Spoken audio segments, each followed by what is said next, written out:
you guys had a great weekend. I hope you're all doing well today. Um, Not a ton going on for a Monday. I'm just gonna do a little eat with me slash mukbang. Gotta get that thumbnail. So I actually had difficulty deciding like what I wanted to eat today, which is probably a sign that I probably should not be doing this because typically when I get depleted, calorically or whatever from carbohydrates from training, like it's really easy for me to decide what I want to eat, but I could not figure it out. Like I knew I didn't want Chinese. I knew I didn't want pizza. I didn't want another sandwich, and so I did settle on a bowl of soup and some french fries and a Reuben sandwich from my local diner in my neighborhood. I've been going to this diner for like 20 years. Um, it's a kosher diner, so it's a Jewish deli. And so everything in there is kosher, meaning there's no pork products, there's, none of that. So if you have never been to a kosher diner, I highly recommend that you do it. They usually have really excellent things. So I got some matzo ball soup to eat, which is my favorite. This diner is probably hands down my favorite place to go, to eat, to be with friends. I don't know. It's just really good. Everybody kind of has like the diner, right? So you know that commercial? There's this place, I think it was in New York City, called Coogan's. And, the commercial is the guy, the former owner of Coogan's, like running. And they put this commercial out, like, I think after they closed. And we ended up closing, like, during the pandemic. And it was just kind of a really sad situation, and the whole thing was like everybody has a Coogan's. Well, like this particular place is my Coogan's per se. So I wanted to talk a little bit about our girl Amberlynn Reid. And I don't want to, like, I've always said, like, this is not a reaction channel. This isn't really necessarily a reaction, more so an observation, which perhaps is the same thing. I don't know. I guess it depends on who you talk to. And it's really not about her personally. She's just my example, right, of some different behaviors that she has, exhibits, whatever. And, where I have seen myself in some of her behaviors, like my, like former life, right? Like not my current state.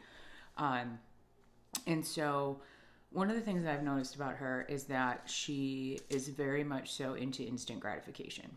And that's just, again, that's my opinion. Like when I watch her, what I know about psychology, you guys know I've said it a million times, I have a PhD in psychology. It is not cognitive psychology though, it's organizational psychology.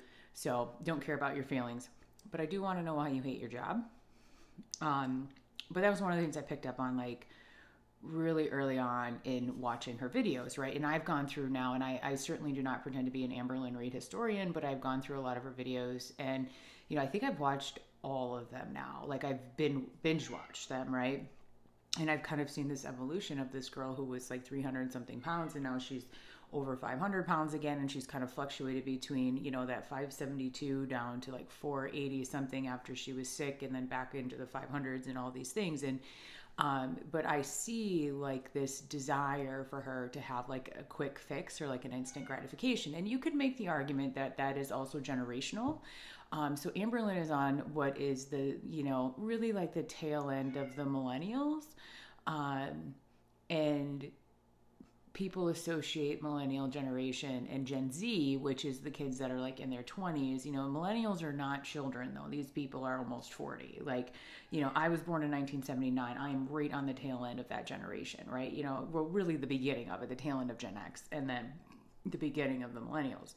And so it just depends on, kind of where you categorize them, right, to whether or not you're going to think I'm full of shit. But I will tell you, I'm an expert on this generation. I have a PhD on millennials. Basically that's what my dissertation was on. And so it's, so I noticed that with her, like right away. It's all about this like instant gratification with very little effort. And so I don't know where that stems from her, because again, I'm not a clinician, right? I'm not a clinical psychologist or a psychiatrist or a cognitive behavioral specialist, and I'm just curious if it's tying back to her childhood, right? Not that everything is always about our childhood, because I know people who have had ridiculous experiences in their childhood and they don't have these issues, right? They don't have addiction issues. They don't have issues with food. They don't have issues with unhealthy relationships.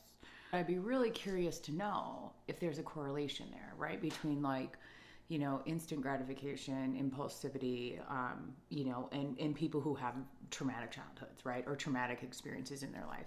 And it's so obvious, right? That is a big part of why she doesn't stick to anything. Do I think that her challenge, right, is, to stick with anything is definitely a part of that addiction, right? But I also think that it's just generally her personality, and whether or not those personalities are rooted in her experiences from her childhood, I don't know, right? And personality is typically developed by age 2. Like your core personality traits are usually there. And you guys, if you have kids, you can look at your kids now and say, yes, since I can remember, my 9-year-old has been an absolute, hot mess when it comes to this, and this, right? They've had perfectionistic tendencies since they were 4, like those things are some environmental, right? But also genetic as well. So I'd be curious to know if she's ever really done any true like self-reflection, and not just about her trauma, but also just kind of looking back at her, when she was much younger, to see like, hey, have you always been this way? And I think that she has mentioned different things about anxiety, depression, obsessive compulsive disorders, whatever. However, that doesn't necessarily align with the anxiety could align with like the impulsivity, but not necessarily with the whole instant gratification. And again, you can argue that that's not a personality trait, that is a generational thing, and that we live in this like fast food world where if you want something, you just, call Uber Eats and someone shows up with your sandwich. I went and picked this up. I don't do Uber Eats.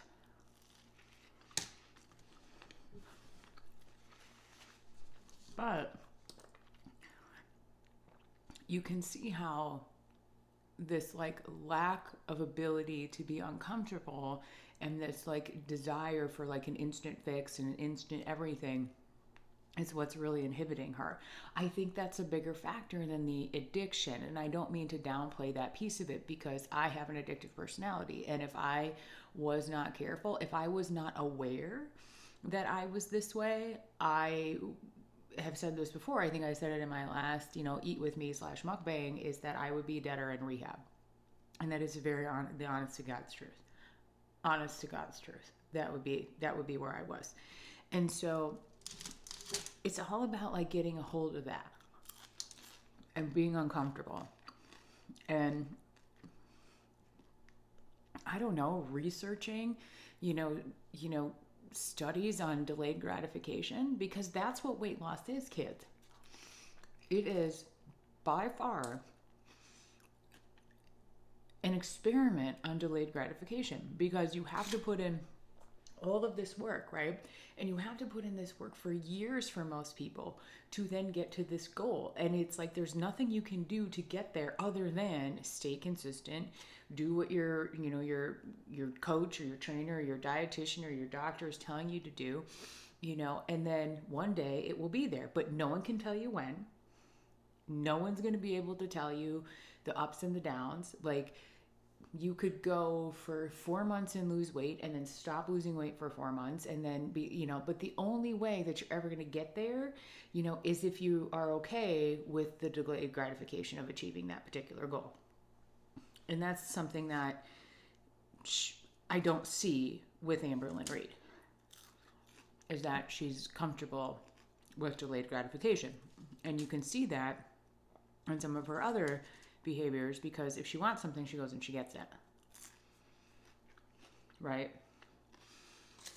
I don't know how she grew up, other than the things that she has shared. I don't know if she grew up like in a poor family. I don't know if she experienced like disappointment when she wanted something. And so now that she has, and again, for all intents and purposes, this girl's making bank, putting her life out on the internet, that because she can now just go and get whatever she wants, she has kind of forgotten that sometimes you got to work for it a little bit, and you've got to set aside money, or put in the time in the gym if you want to equate it to weight loss, and put in the time with your nutrition. That you don't just go to Walmart and buy your weight loss goal, right? And you can kind of see some of that, like with Jenny Craig, which is, expensive, right, to follow that plan. And I don't know a ton about it. It's not something that would be right for me just based on my lifestyle. But you can kind of see that, like, every new thing is like, oh, this is my instant gratification. And then it's well, it didn't result in immediate results, or I had a setback, and then she quits it. And that's kind of where she's at right now, which is honestly too bad, because if she was following Jenny Craig, and I'm not saying she even has to do it every day, because as someone of her size, like, she could probably still eat like 3,000 calories a day. And she has said, like, oh, when I get that much food is when I binge, because I don't make healthy choices. But when I'm when I'm restricted, to like 1,500 calories or whatever it is, then I'm forced to make these healthy choices. So let me tell you this. I weigh for 350 plus pounds, probably less than Amberlynn Reid does. And my TDE is nowhere near what hers is. And I will tell you right now, girl, I can't even eat 1,500 calories a day. Now, that's also because I train, right? So there's like an energy expenditure situation going on there. But, I think that she's convinced herself that if she is allowed to go beyond a certain point, that she can't come back from it, right? And that's also where you see, like, where once she experiences a setback, once she's uncomfortable with the setback, right, that she doesn't keep trying, right? It's just like, oh, didn't work, see you later. Oh, I didn't lose weight today, see you later. Oh, I didn't lose 10 pounds this week, see you later. This doesn't work. Like, again, so you kind of have this mixture of like this, instant gratification thing and this like impulsivity thing, and that's why she changes her mind all the time. Which could be like,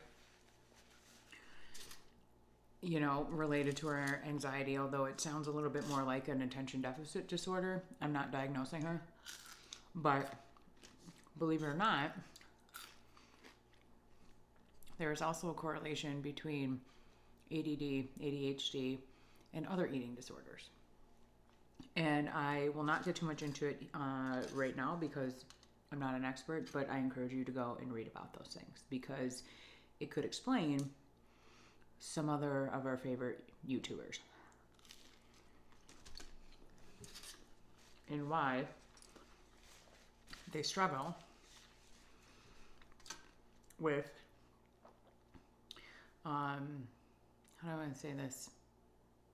It's not just about the binge eating on camera and, that type of thing. It's about, again, some impulsivity issues that they have, and just some like, and yes, they could just be assholes. Okay, but I think there might be more to that. Just with some of the things that they say. Just some emotional reactions to different things, like, the choice of language, different things like that. So I think that there could potentially be a correlation there too. But it doesn't mean that they can't achieve their goals, right? It doesn't mean like Amberlynn Reid can, lose this 100 pounds that she wants to lose this year. And I still hope she gets back on track and she could do it. I mean, girl, I'll tell you, when I was at my heaviest, I was nowhere near as heavy. I was 297 at my heaviest, so I'm talking, 200 pounds less than what Amberlynn is, and even 100 pounds or so less than when she started. I lost 100 pounds in like 4 months. Like, I mean, it wasn't even like, you just get into a calorie deficit and your body's like, okay, this is what we're doing.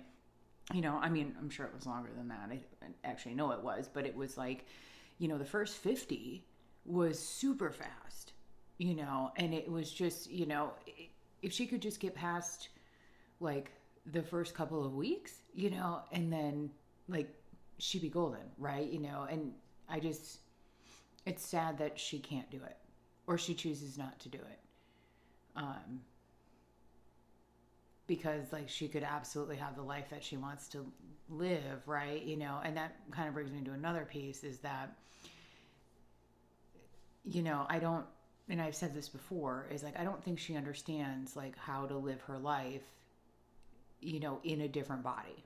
And that is a very real thing for people who are heavy. And, I can speak to that from my own experience that like in my mind, I'm 300 pounds. In my mind, I actually look like Amberlynn Reid.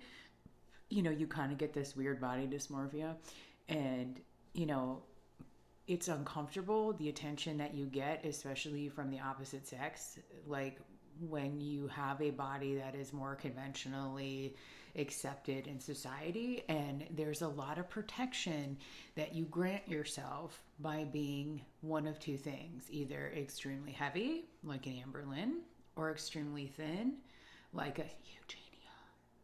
Okay, and like there's a certain amount of protection that gives you, right? It forces you into this like, well, you don't have to participate in society, in certain societal things because of your size, right? Because of your health status. It makes, going to a store very difficult. It makes, having a regular job very difficult, like on top of a million other things, right? And so there's a certain level of comfort, that is in that. And you become very comfortable knowing that like you don't have to make choices because of your size, right? And whether that's extremely heavy or extremely thin, right? Like you do not have to make choices. Like you're not forced, like I said, to kind of exist, out here with the rest of us, right? To a certain extent. And I'm not saying that that's everyone's experience, because if you look at someone like Glitter and Lasers, she 100% exists, outside of YouTube, right? But then you look at Amberlynn and you're just like, like you've created this existence around being this 500 plus pound woman, on the internet, trolling her fans or whatever it is she's doing, and now you probably feel like you can't go back, right? And so, but that isn't true. And so she needs someone to help her figure out like who she is, right? Outside of this YouTuber, because her entire identity is wrapped up in it. And now her partner's identity is also wrapped up in that, and they're engaged now. So I'm very happy for them. They, seem to be very happy together. Like I think people make a lot of judgments that, like Becky's just there and now Amber's got the money and Becky doesn't work, and, it's all these things. And, and everybody's relationship is different. And so like I ask people to just kind of reserve judgment on that, because you don't know like the dynamic, right? You only know, and I know this is a very Amberlynn Reid thing to say, but you only know what she shows you. And that's the honest to God's truth, right? Like you only know what I'm showing you. Like, and so I think people need to back off a little bit from that, but I wish them well. I hope they're happy. And however she got her engagement ring, it was nobody's business. I mean, as far as I know, Becky does not have a job. I don't know if she has like a trust fund from her mom. Like, I mean, you have no idea, right? Nobody knows. And so,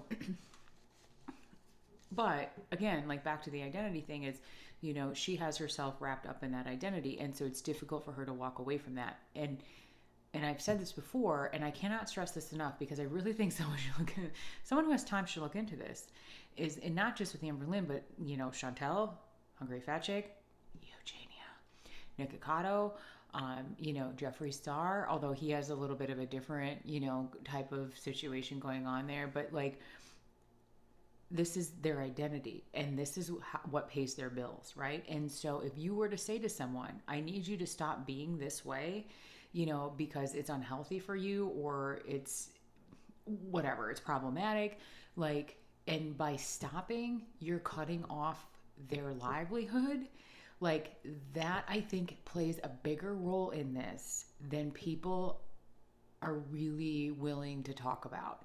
Is it about a weird like personality disorder, mental health issues, addiction? Yes. Is it also about the money?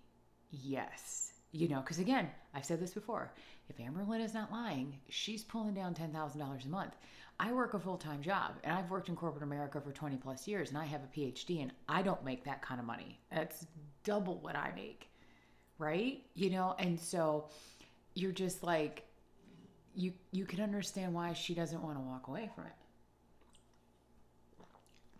it. Even though people are like, stop trolling us, you dumb bitch, and they're very cruel to her and they're very mean and whatever, but it doesn't have anything to do with her weight. And that's something too that I find very interesting. It's because she tells people that she's going to produce certain content and then she doesn't produce it. And then they're like, hey, where's your weigh-in video? And she's like, you people are obsessed with my life. No, it's just that people have expectations for you. And then that brings me back to something I said the other day.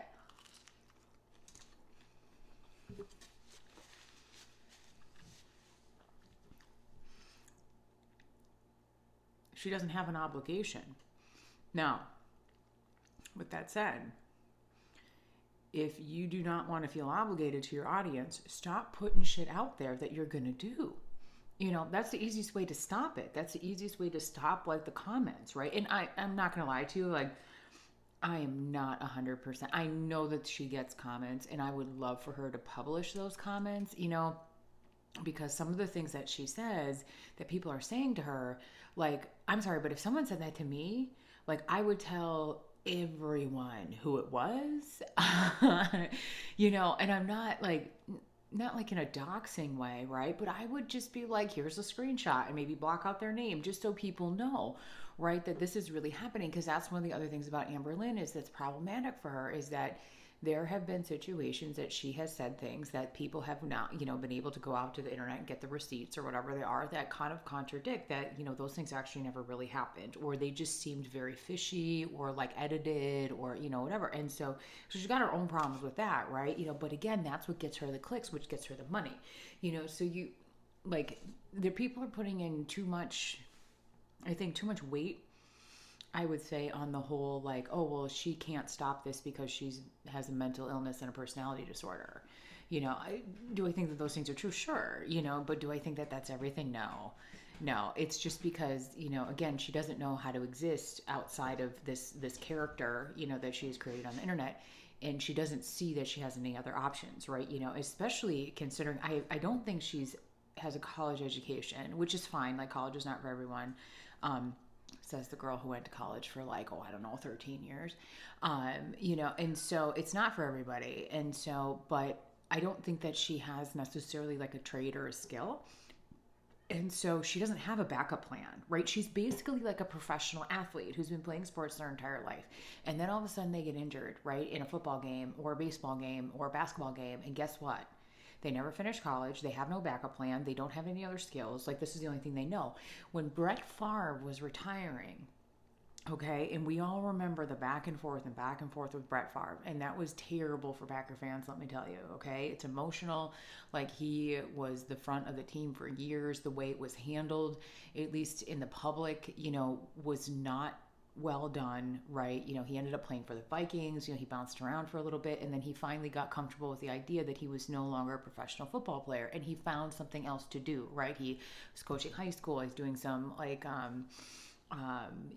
commentary on the news and sports channel stuff, whatever.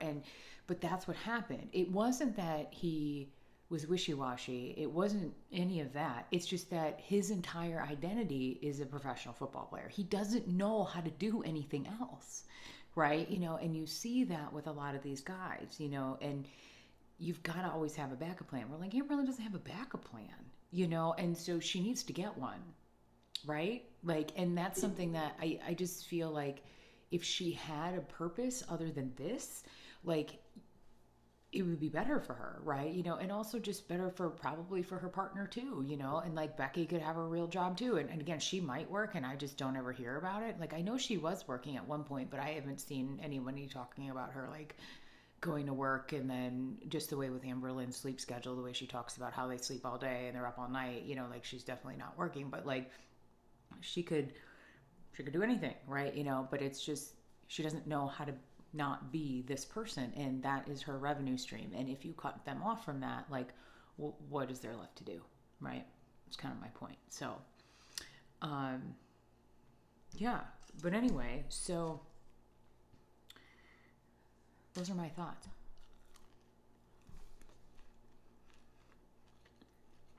I am full. I still have half a sandwich right here. I have not eaten. Might eat that a bit later. What else? I think that's about it, guys. Just a couple of rambling thoughts for you on a Monday. I hope you had a great day today, doing whatever it is that you do. I will be back on Wednesday for my weekly check-in with my progress towards my weight loss goal. And yeah, I hope you guys are well, and I'll see you then. Have a good one. Bye-bye.